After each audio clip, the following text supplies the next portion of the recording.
औज़ुबिल्लाहिमिनश्शैतानिर्रजीम बिस्मिल्लाहिर्रहमानिर्रहीम। मोहतरम दोस्तों, अस्सलामु अलैकुम वरहमतुल्लाहि वबरकातुहू। आपका अपना चैनल अमलियात फॉर ऑल और हम कहते हैं आपको खुश आमदीद। दोस्तों, आज की हमारी जो वीडियो है इसमें एक छोटा सा नक्श मैं आपके साथ शेयर करने वाला हूँ। ये मोहब्बत का महान सिफली तिलिस्म है जो कि फौरी तौर पर असर करता है। फौरी तौर पर असर करने वाला ये जादुई नक्श है जो कि देखने में बिल्कुल मामूली सा लगता है। आपने कुछ नहीं करना, आपने ये नक्श बनाना है और बनाने के बाद आपने नाम लिखने के बाद इस तिलिस्म को जला देना है। सिर्फ आपने इसको जलाना है, उसके बाद आपका काम ख़त्म हो जाता है। आगे इस नक्श का काम, इस अमल का काम शुरू हो जाएगा। अगर आप ये चाहते हैं कि आप अपने महबूब को अपनी मोहब्बत में गिरफ्तार कर लें, बंदी बना लें महबूब को, तो फिर ये नक्श, ये आज का हमारा अमल, हमारी आज की वीडियो आपके लिए है। तो दोस्तों चलते हैं डायरेक्ट। मैं आपको अभी बताता हूँ अपने क्लिप बोर्ड पर कि आपने किस तरह से इस तिलिस्म को बनाना है। उससे पहले आपसे गुजारिश है कि अगर अभी तक आपने चैनल को सब्सक्राइब नहीं किया तो अभी सब्सक्राइब करें और वीडियोज़ को लाइक करें और वीडियोज़ को YouTube पर ही मुकम्मल देखें ताकि कुछ थोड़ा बहुत फ़ायदा हमारा भी हो जाए। आपका बिल्कुल भी वक्त ज़ाया नहीं करूँगा। आपके सामने मैं वो तिलिस्म बनाऊँगा जो कि आपको आज मैंने देना है।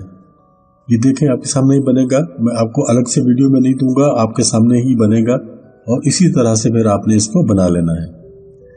ये देखें, मैं शुरू करने जा रहा हूँ। ये मीम है माँ हो गया। उसके बाद आपने ये 2-3 अलामतें बनानी हैं। ये एक इस तरह से बना लेंगे आप, दूसरी आप फिर इस तरह से बना लेंगे। उसके बाद आगे कुछ लिखा जाएगा, अलिफ अलिफ अलिफ, ये 3 मरतबा लिखा जाएगा।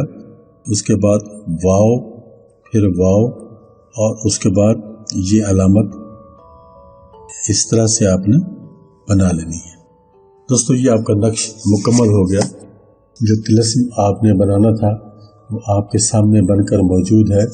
इसको आप देख लें और इस तरह से अगर यहाँ से इसका प्रिंट आउट लेना चाहें तो भी आप इसके प्रिंट आउट को ले सकते हैं। अब इसके बाद जो हमारा काम बाकी है वो इसके नीचे नाम लिखना है। यहाँ नाम लिख देता हूँ, अलहुब फुलां बिन फुलां। उसके बाद हम लिखेंगे अलाहुब। और ये अलाहुब लिखते वक्त आपने छोटी ये नहीं डालनी, बड़ी ये डालनी है। ये देखें, जैसे मैंने आपके सामने लिखा है इसी तरह से आपने लिखना है, अलाहुब फुलां बिन फुलां। आप इसका भी तरीकाकार समझ लें। वैसे तो मैं हर वीडियो में बता देता हूँ कि ये जो पहला अलहुब है, इसके बाद ये जो फलां बिन फलां है, इस जगह पे आपने अपने मतलूब का नाम लिखना है। पहले फलां पे उसका नाम लिखा जाएगा, फिर अगर वो मर्द है तो बिन लिखकर अगले फलां पे उसकी वालदा का नाम लिखा जाएगा। अगर खातून है तो बिन की बजाय बिनते लिखकर अगले फलां पे उनकी वालदा का नाम लिखा जाएगा। इसी तरह नीचे फिर आपने अपना नाम लिखना है। अलाहुब करने के बाद पहले फलां पे आप अपना नाम लिखेंगे। अगर आप मर्द हैं, बिन लिखने के बाद अगले फलां पे अपनी वालदा का नाम लिखेंगे। अगर आप खातून हैं तो बिन की बजाय बिनते लिखने के बाद अगले फलां पे आप अपनी वालदा का नाम लिखेंगे। इस तरह से ये आपका अमल मुकम्मल हो जाएगा। मैं यहाँ बिनते भी लिख देता हूँ, लेकिन मैं बता चुका हूँ कि अगर खातून होगी तभी बिनते लिखा जाएगा, अगर मर्द है तो बिन लिखना है, बिनते नहीं लिखना। दूसरी ये नक्श आपका तैयार हो गया। अब इसका तरीकाकार मैं आपको बता देता हूँ कि इसको आपने जलाना है, लेकिन इसका पहले मुझसे वक्त समझ लें कि आपने इसको मंगल के दिन बनाना है। मंगल के दिन दोपहर को ज़वाल के वक्त बनाना है। जो ज़वाल का वक्त होता है 11:50 से शुरू होता है और 12:20 पे ख़त्म हो जाता है, यानी ये आधा घंटा आपके पास होता है। उसी दौरान आपने इसको बनाना भी है और जलाना भी है। काम सिर्फ इतना सा है जो आपके सामने हो चुका है। ये सिर्फ नक्श तिलिस्म आपके सामने मौजूद है। नीचे तो सिर्फ नाम लिखने हैं, उसमें तो कोई वक्त नहीं लगेगा। और ये भी इस पर भी सिर्फ 1 मिनट का काम है, 1 मिनट में ये मुकम्मल हो जाता है। उसके बाद इसके ऊपर आपने 2-3 कतरे इत्र के लगाने हैं और लगाने के बाद आपने इसको सिंपल जला देना है। मैं आपके सामने ये प्रोसेस भी करके आपको दिखाऊंगा। तो ये मैं आपके सामने इत्र लगाऊंगा, इसके ऊपर इत्र मौजूद है। कोई भी इत्र आपको चाहिए, कोई सा भी हो, गुलाब का हो, चमेली का हो, कोई सा भी हो, 2-3-4 कतरे आपने इसके ऊपर लगा देने हैं ताकि इसके जो मुअक्कलात हैं वो एक्टिवेट हो जाए। इत्र लगाने का मकसद सिर्फ इतना ही होता है, इसके अलावा और कुछ नहीं होता। मैं अब आपके सामने इसको जलाने वाला हूँ। दोस्तों, इसको जलाने से पहले एक बात का और आपने ध्यान रखना है कि आपके पास एक चिराग चाहिए, कोरा चिराग चाहिए, सिर्फ खाली चिराग। आपने उस चिराग को जलाना नहीं है, लेकिन ऐसा चिराग हो जो को पहले से इस्तेमाल शुदा ना हो। जैसे कि मैं आपको एग्जाम्पल के तौर पर ये दिखा देता हूँ। ये मिट्टी का चिराग है, इसी तरह का आपने ले लेना है। 10-15 रुपए का आपको ये बाजार से मिल जाएगा।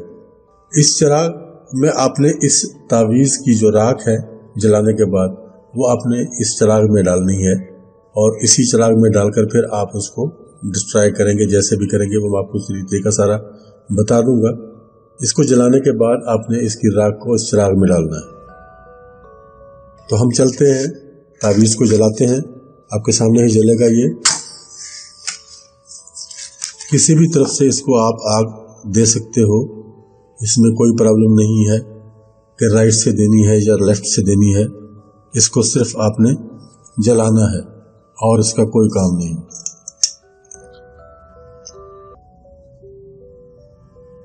ये देखें, ये आपके सामने ही मैंने इसको आग के सुपुर्द कर दिया है।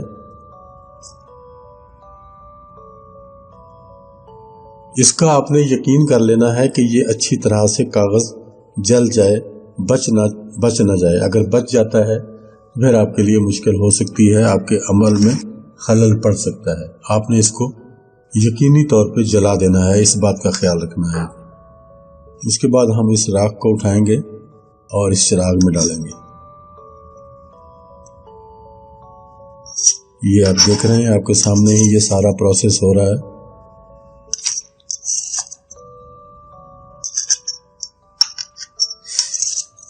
ये राख को अच्छी तरह आपने संभाल लेना है, कुछ बच ना जाए। इसको इसी तरह आपने बिल्कुल कवर कर लेना है। उसके बाद ये आपके पास चिराग आ गया। इस चिराग को आपने प्लास्टिक से बंद कर लेना है, ऊपर से कोई चीज़ रख के, कोई गत्ता रख के, उसके बाद प्लास्टिक टेप इसको लगा देनी ताकि ये राख इस चिराग में से बाहर ना निकलने पाए। उसके बाद आपने इसको दरिया पे ले जाना है। दरिया पे ले जाके आपने इसको दरिया में डाल देना है। दरिया में जहाँ पानी का बहाव तेज़ हो उस जगह पे आप इसको डाल दें। अगर दरिया आपसे दूर हो, अगर कराची की तरफ में आप रहते हैं तो आप इसको समंदर में भी डाल सकते हैं। और अगर ये दोनों चीज़ें आपके पास अवेलेबल ना हो तो किसी जगह पे गड्ढा खोदें, थोड़ा सा इतना सा हो कि जिसमें ये चिराग और ये सब कुछ समा जाए। गड्ढा खोद के तकरीबन 6-7 इंच गहरा गड्ढा खोद लें। खोदने के बाद इस चिराग को उसके अंदर रखें और उसके ऊपर मिट्टी डाल के उसको ऊपर से बराबर कर दें, बंद कर दें। आपका काम ख़त्म हो गया। इस अमल का काम शुरू हो जाएगा। एक बात जो ज़रूरी बात आखिर में आपको बतानी है वो ये है कि अगर आपके नामों में कोई मुतबर्रक नाम आते हैं, अल्लाह करीम का नाम आता है या हुजूर करीम का नाम आता है, आपने फिर उस नाम को नहीं लिखना, उसके आदाद निकाल कर लिखने हैं। नाम पूरा नहीं लिखना, आदाद निकाल के लिखेंगे तो भी आपका ये अमल मुकम्मल हो जाएगा। दोस्तों, ख्याल किया करें, ऐसी चीज़ें बता तो हम देते हैं लेकिन फिर आगे आपको ख्याल रखना होता है कि अगर कोई ऐसा नाम उसमें आता है, हज़रत अली करमल्लाह का वजह का नाम आता है, किसी और सहाबी करीम का नाम आता है, तो वो नाम फिर आपने नहीं लिखने, उनके आदाद निकाल के लिखने हैं। वो लिखे जाएंगे तो भी आपका ये नक्श जो है, ये अमल जो है, जो तिलिस्म जो है, ये पूरा मुकम्मल काम करेगा। आपने इस बात की फ़िक्र नहीं करनी, लेकिन पाक हस्तियों के नामों का ख्याल रखना है। इजाज़त चाहता हूँ, इंशाअल्लाह बहुत जल्द दोबारा मुलाकात होगी एक नई वीडियो में। तब तक के लिए अल्लाह हाफ़िज़।